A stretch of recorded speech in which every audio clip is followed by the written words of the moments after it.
in the last half an hour that the lifeboats from Dover and the Womer lifeboats were heading back at pace with a casualty on board. We're looking at the lifeboats heading into harbour now. Something has snapped inside Britain's border force, and it's not just the usual operational pressure or long hours. It's trust. It's morale. With tensions rising across the UK and thousands taking to the streets of London right now, it's more important than ever to see the full picture. If you want to stay updated on the situation as it unfolds, make sure to hit that subscribe button and turn on notifications. I'm covering the angles the mainstream media might miss, like this video if you believe in unfiltered reporting. It's a belief that what they are doing still matters, and that someone, anyone, in power is being honest with them. Because when nearly 1,900 trained officers, people embedded in one of the most high-stakes government departments, quietly band together to expose a lie, that's not just frustration. That's collapse. This leaked report is damning. But it's not surprising to the people on the ground. They've been living this chaos while the government has worked overtime to rewrite the story. Not just twist it. Not just spin it. Fully rework it until the public sees a version of the truth that's been carefully scrubbed, smoothed, and rendered politically safe. And what's the cost of that narrative control? Operational failure. These officers are watching, day after day, as a number of channel crossings surges well past what the system was designed to handle. At Dover, things have already exceeded long-term safety thresholds. But the official line? It still reads as manageable, controlled, contained, because someone upstairs decided the real numbers were too risky to share. We're talking about frontline staff being handed instructions not to speak frankly, not to use alarming language, not to escalate incident reports, even when situations were clearly spiraling out of control. Their job has shifted. It's no longer about protecting borders. It's about protecting narratives. This isn't just a few bad decisions. It's not one failed policy. What's being described here is a culture, a deliberate system, that prizes political optics over actual security. And it's not just the officers saying it. The internal reports, the memos, the deleted warnings, they all point to the same thing. This wasn't an accident. It was a choice. Every softened risk assessment, every redacted memo, every omitted warning about overcrowded facilities, every adjusted number that turned crisis into pressure. It all amounts to the same conclusion. Britain's border management has been hollowed out by dishonesty, and now the people keeping the system running are saying enough. They've signed what is I know things feel really heavy in the UK right now.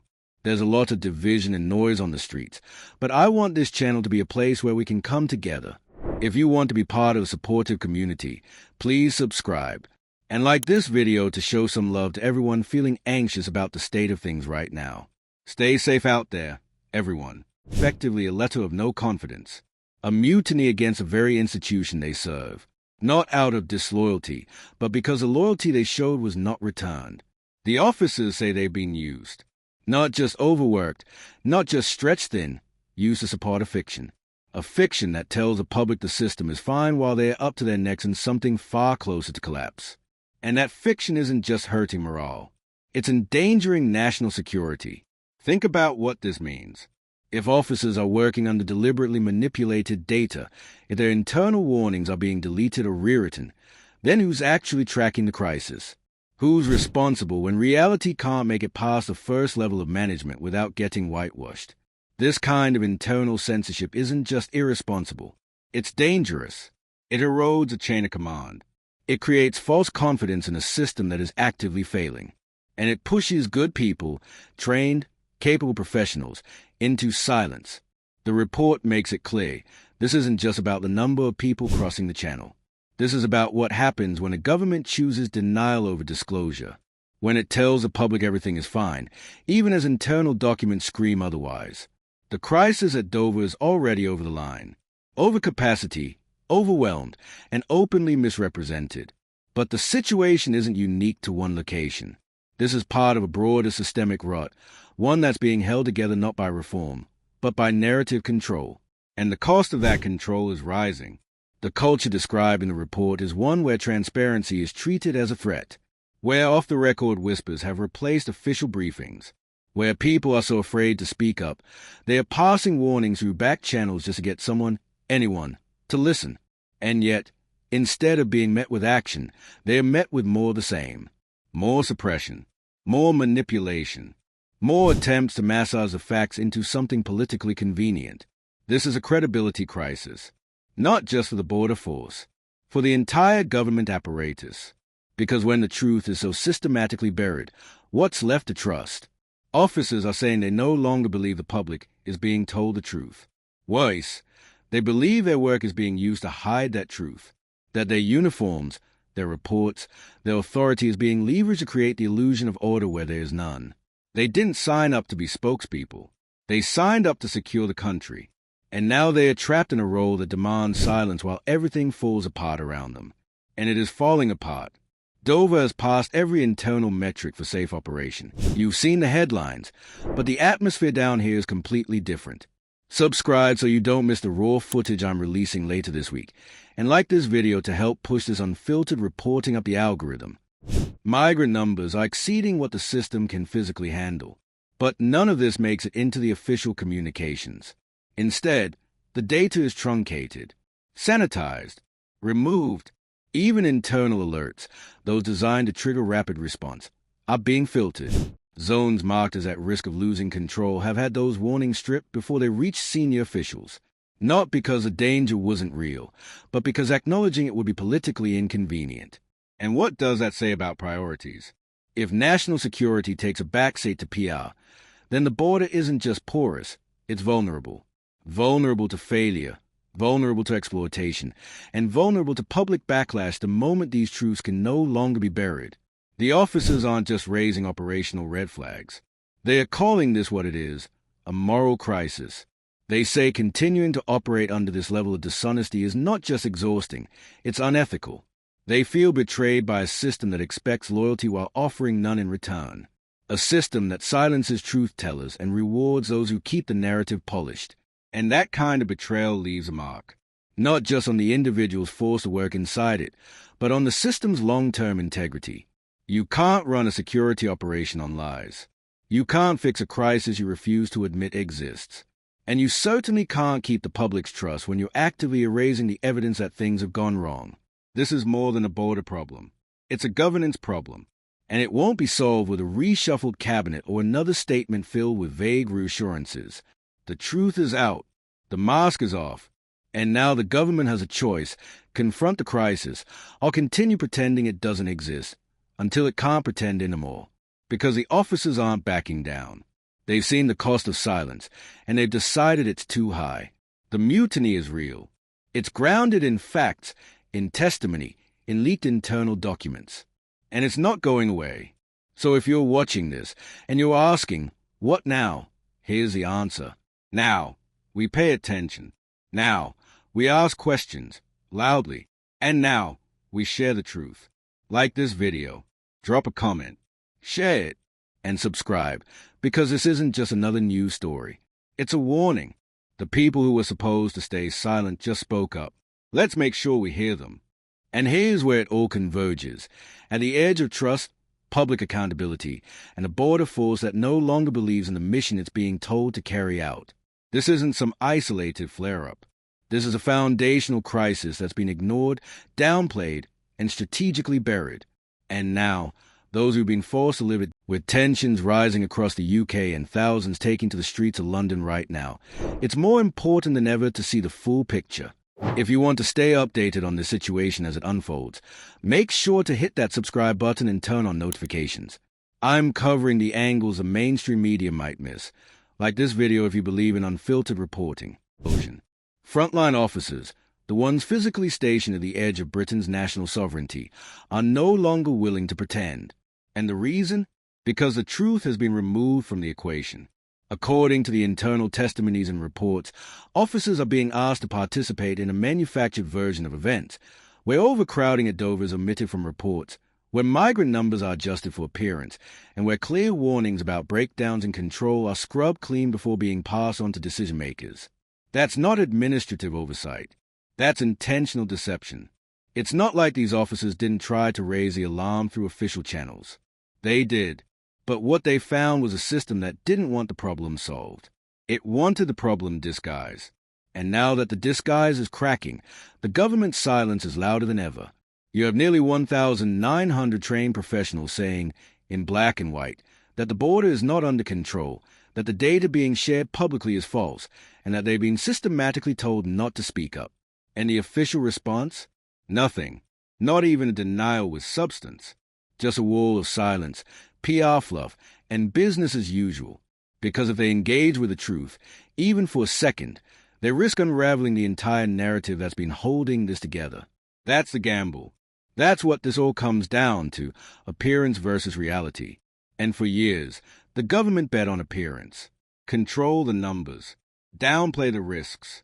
Avoid triggering public alarm. Maintain the idea that the system is stable, even if it's crumbling from the inside. But here's the problem with that strategy. When the people maintaining the illusion decide they won't do it anymore, the whole thing collapses. And that's exactly what we're seeing. This is a revolt born from exhaustion, yes, but also from ethics. These officers aren't staging a walkout over workload. They're refusing to participate in a lie. They are saying, we won't be the face of a cover-up. And that should terrify anyone paying attention. Because if the border force, the institution responsible for the physical security of the UK, is being forced to operate with censored data, fake performance reports, and a total breakdown in trust between officers and leadership, what does that say about how crises are managed elsewhere? What does it say about what the public's being told? What Parliament is being told? This is how accountability dies, not in scandal, but in silence, in omission, in carefully curated updates that scrub out the real danger and present a version of reality that doesn't exist on the ground. Think about what's at stake here. I know things feel really heavy in the UK right now. There's a lot of division and noise on the streets, but I want this channel to be a place where we can come together. If you want to be part of a supportive community, please subscribe. And like this video to show some love to everyone feeling anxious about the state of things right now. Stay safe out there, everyone. We're talking about decisions that affect national security, border integrity, and the livelihoods of officers who are being asked to ignore every alarm bell and just keep the machine running. Officers who are being pushed past the point of burnout while being told to keep smiling, keep quiet, and keep rewriting the truth to suit the headlines. At what point does that stop being policy and start being fraud? And here's what makes this story even more urgent. The longer the public believes everything is fine, the more emboldened the political machine becomes. They see silence as permission. And that silence, it's being engineered. This is where the manipulation becomes a weapon. By editing reports, by deleting capacity warnings, by encouraging staff not to escalate, they are not just hiding the truth, they're controlling the public's ability to demand better. You can't fight what you can't see. And they built an entire communication strategy around making sure you don't see the mess. But now, you've seen it. Because the officers said enough. They said, we're not going to pretend anymore. They knew the risks, internal backlash, career damage, retaliation. But they did it anyway. Not because they are political, but because they are human. Because they are tired of cleaning up a mess they are not allowed to name. They are watching zone fill past capacity. They are watching alerts get deleted. They are watching policies be made on fake numbers. And finally, they said, no more. This letter, this coordinated act of dissent, it's not just a protest. It's a line in the sand. It's a direct message to the British public. You're being lied to. We've been forced to lie for them. And we won't do it anymore. So now what? Will the government admit what's happening? Will anyone be held accountable for manipulating data during a national crisis? Or will the political PR machine do what it always does? Wait out the outrage, deflect the facts, and hope the public moves on before they start asking too many questions? Because this time, that strategy might not work. Too many people know. Too much has been exposed. And the cracks aren't just visible, they are structural. And if leadership thinks this is just a messaging problem, they are wrong. This is a trust problem. A deep, systemic erosion of confidence in the people who are supposed to protect the truth. And that's what this story is really about. Not just the 14,000 channel crossings. Not just the overflowing holding zones or the exhausted staff at Dover. It's about what happens when a government loses the moral right to claim control because it spent too long faking it. This is what you've seen the headlines, but the atmosphere down here is completely different. Subscribe so you don't miss the raw footage I'm releasing later this week, and like this video to help push this unfiltered reporting up the algorithm. Collapse looks like before the headlines catch up. And the public? They are done being placated. They are done being told everything is under control when it clearly isn't. They are done hearing the words operational integrity from people who've buried every scrap of it under political self-preservation. There's a reason the officers didn't leak this through official unions or filtered chains of command. They knew it would be buried, so they went direct. Because when the system fails to fix itself, it's up to those inside it to force the reckoning. And that's exactly what they've done. And here's what makes it worse. What makes this whole mess feel even more infuriating. The silence is strategic. This isn't just a government caught off guard. This isn't a we didn't know situation. The documents, the emails, the scrub reports, and the coordinated language control, they all show the same thing.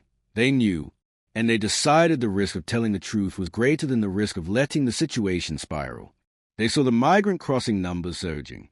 They saw Dover exceed every safety threshold. They saw the internal alerts warning that containment zones were moments away from total collapse. And what did they do? They edited. They reworded. They sanitized. They took that chaos and filtered it until it read like a minor inconvenience, something the public wouldn't notice and Parliament wouldn't need to debate. And if you're wondering who gave those orders, that's the point. It's deliberately murky. There's no smoking gun memo that says, delete this now. But the pattern is clear. The omissions are consistent. The language is coordinated. This isn't a miscommunication. It's a policy of don't tell the full story unless you absolutely have to. And so far, no one has had to. Because as long as the headlines stay quiet and the reports stay redacted, no one at the top is held accountable. But now, nearly 1,900 officers have blown that wide open. They are done playing along. Done watching frontline chaos get buried under political convenience. Done watching real emergencies get rewritten into manageable pressure. Let's talk about that number for a second.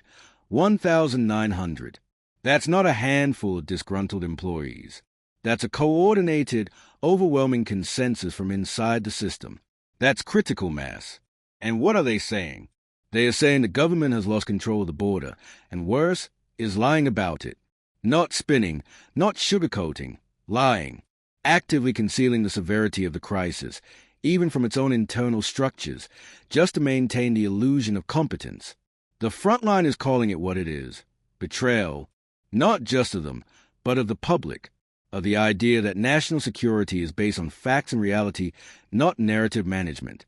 With tensions rising across the UK and thousands taking to the streets of London right now, it's more important than ever to see the full picture. If you want to stay updated on the situation as it unfolds, make sure to hit that subscribe button and turn on notifications.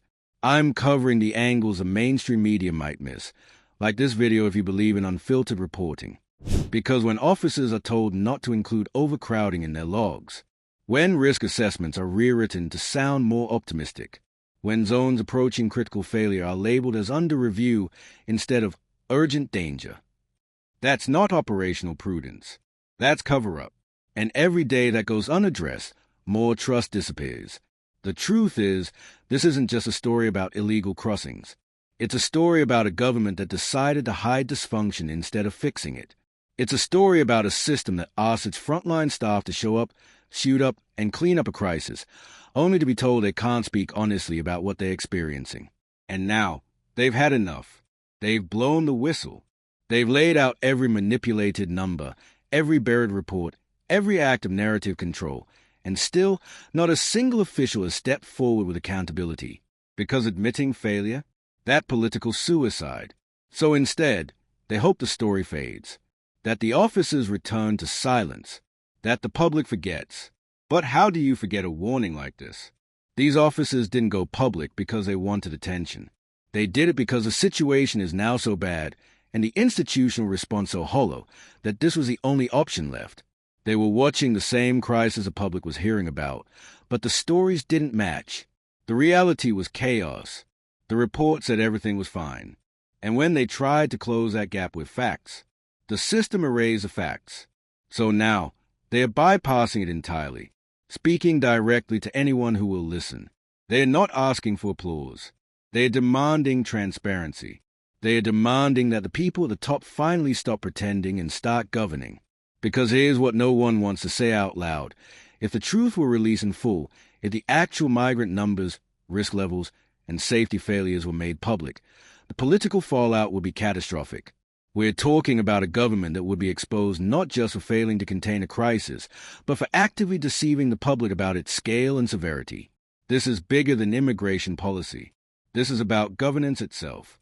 If a country's leaders can knowingly suppress national security failures, manipulate internal data, and coerce staff into silence, what part of that is democratic? What part of that reflects accountability? The officers say it clearly. They've been asked to choose between doing their job and protecting a lie. And now they're refusing to do both. They say morale is in freefall. Trust has eroded. Official briefings have been replaced by off-the-record whispers because nobody believes what's being shared formally. Not the numbers, not the updates, not the reassurances. And when that happens, when your own security force starts treating internal communication like propaganda, it's game over. Because no system can survive when the people running it no longer believe it's being run honestly. That's the real threat here, not just a crisis at the coastline, but the crisis at the heart of the institution tasked with protecting it. When truth is optional and narrative takes precedence, security becomes performance. And Britain, according to its own officers, is now performing control while experiencing collapse. So what happens next? That depends entirely on whether the public, the press, and the few remaining honest officials left are willing to confront this mess head-on. Not spin it, not bury it, confront it. Because the longer this crisis is treated like a messaging problem, the worse it gets. The officers have done their part. They've risked their careers to say what the system refused to admit. They've laid out every red flag, clearly, factually, and without political spin. Now the spotlight is on the people in charge. Do they double down on denial, or do they finally start telling the truth? That choice will define what happens to Britain's border system, to its credibility, to the public's trust. But either way, the illusion is already broken. The truth is out, and the people who tried to hide it no longer have control over the story. Here we are, at a tipping point, the kind of moment where, if history is any guide, a single misstep could send everything spiraling out of control. But what's most unnerving isn't the magnitude of the crisis itself. It's that we're at a moment of reckoning, and the government is still trying to downplay what's happening. Let's be clear, the system is broken. It has been for a while now. But what's different now, what's utterly impossible to ignore, is that the very people tasked with keeping it intact, the officers on the ground who are seeing the chaos firsthand, are no longer willing to stay silent about it. They've drawn a line in the sand. Nearly 1,900 officers have signed their names to a letter, not just saying they are fed up with the operational failings. They are saying, outright, that the government is lying about the situation. These aren't whistleblowers looking for a headline. They are the frontline workers, the ones witnessing the system collapse in real time, day after day. They've had enough. These officers aren't just raising alarms because they are overworked. Yes, they're exhausted. Yes, they are stretched to breaking point. But that's not the crux of the issue. The real problem is that they are being asked to mask the truth. They've been told, time and again, to rewrite reports, to adjust numbers, and to bury the most urgent warnings in bureaucratic red tape, all for the sake of making it look like everything is under control. But as they pointed out, they can't keep pretending that the border is safe when it's anything but. Dover has already exceeded its long-term safety thresholds. The numbers are growing by the day, and the systems are failing. But rather than confronting the crisis, the government has chosen to ignore it and, worse still, to deliberately misrepresent the facts. When internal alerts warn of zones reaching critical capacity, these warnings are removed from official communications. When overcrowding hits dangerous levels, it's softened in reports to avoid triggering alarms. The very systems that are supposed to protect the UK's borders are under siege, but the people responsible for responding are burying the evidence. This is more than just operational mismanagement. This is strategic deception. It's not just a case of not doing enough. It's about actively making it look like everything is fine when it's not. The narrative being spun, both to the public and to senior officials, is that things are under control, that the system is managing the flow of migrants, that everything is within operational parameters. That's the lie. And now, after months of keeping quiet, the officers are refusing to be part of it any longer. Think about the scale of what's being exposed here. Nearly 2,000 people who have spent their careers protecting the country are telling us that the truth has been manipulated. This isn't a small problem. This is a systemic issue that goes all the way to the top. These officers are not just frustrated. They are fundamentally at odds with their superiors because they believe their own government is failing to tell the truth about what's happening on the ground. It's one thing to hear a lone voice in the wilderness calling out for help. It's another thing entirely when nearly 2,000 experienced professionals stand up and say, "We can't keep doing this. We're being asked to lie." That's not a protest.